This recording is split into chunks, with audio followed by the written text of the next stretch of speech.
السلام علیکم ناظرین، میں ہوں دنان بڑاج۔ پروگرام قرآن سے روحانی علاج میں آج ہم قاری صاحب سے پوچھیں گے کہ خواتین اپنے مخصوص ایام میں جادو جنات کے اثرات سے کیسے بچ سکتی ہیں۔ السلام علیکم قاری صاحب۔ وعلیکم السلام ورحمۃ اللہ۔ جی قاری صاحب، اس حوالے سے بتائیے گا۔ الحمدللہ وقفا والصلاۃ والسلام علی رسول اللہ اما بعد۔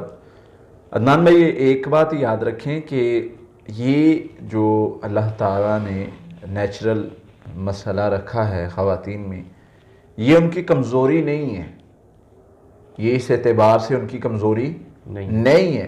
سیدہ عائشہ رضی اللہ تعالیٰ عنہا جب گئیں نا حضور کے ساتھ اور ان کو یہ معاملہ پیش آ گیا حج کے لیے، تو وہ ایک بار ڈسہارڈ ہوئیں اس اعتبار سے، تو اللہ کے نبی صلی اللہ علیہ وسلم نے فرمایا کہ یہ کوئی اس طرح کی چیز نہیں ہے، اس سے پریشان نہ ہوں۔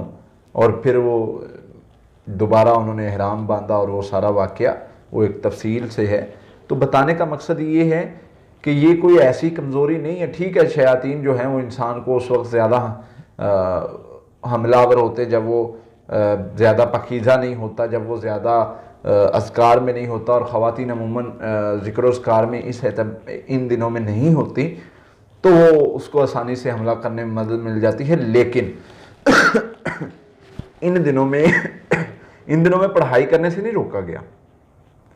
ان دنوں میں خواتین پڑھائی کر سکتی ہیں، ہاں اتنا احتیاط، اگر آپ بہت زیادہ احتیاط کرنا چاہتے ہیں تو چلو اتنا کر لیں کہ قرآن پاک کو ہاتھ لگائے بغیر پڑھ لیں۔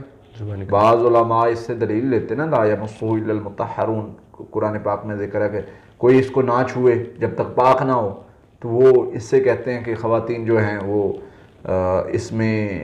اس کو نہیں چھو سکتی اس حالت میں۔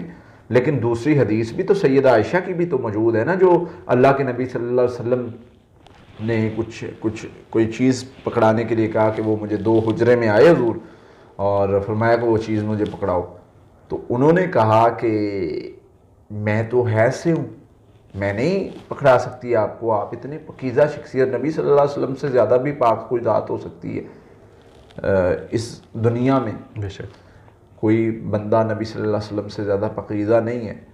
تو نبی صلی اللہ علیہ وسلم کی ذات مبارک موجود ہیں اور کہہ رہے ہیں کہ یہ مجھے دو، تو وہ سیدہ فرما رہی ہیں کہ میں اس کیفیت میں ہوں، تو اللہ کے نبی صلی اللہ علیہ وسلم میں کہ تیرے ہاتھوں میں حیض نہیں ہے، تم نے ہاتھوں میں یعنی تیرے ہاتھ پاک ہے، تو اس سے بھی علماء دلیل لیتے ہیں کہ ہاتھ تو نبی صلی اللہ علیہ وسلم نے بتا دی ہے، تو اس سے آپ چھو سکتے ہیں۔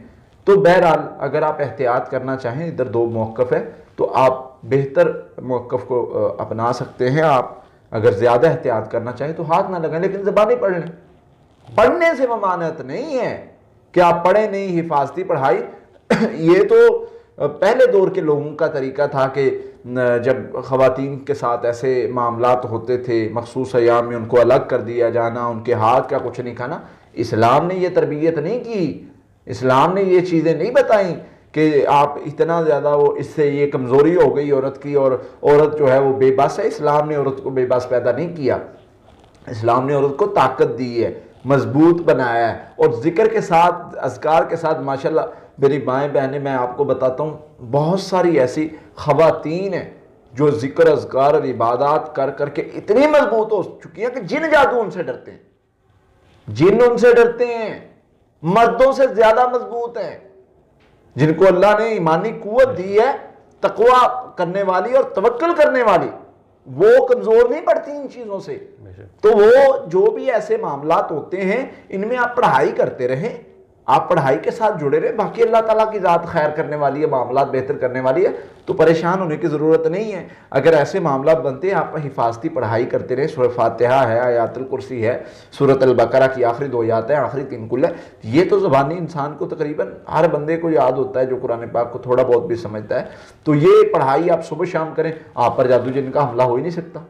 جادو جن جو مرضی کر لے، آپ جیسی بھی حالت اور کیفیت میں، تو یہ جو نیچرل کنڈیشن ہے، یہ کوئی وہ کمزوری نہیں ہے خواتین کی، تو اس کو کمزوری نہ بنائیں، حفاظتی پڑھائی کریں، اللہ خیر فرمائیں گے انشاءاللہ۔ بہت شکریہ قاری صاحب۔ جی ناظرین، اگلے پروگرام میں پھر حاضر ہوں گے، تب تک کے لیے اللہ حافظ۔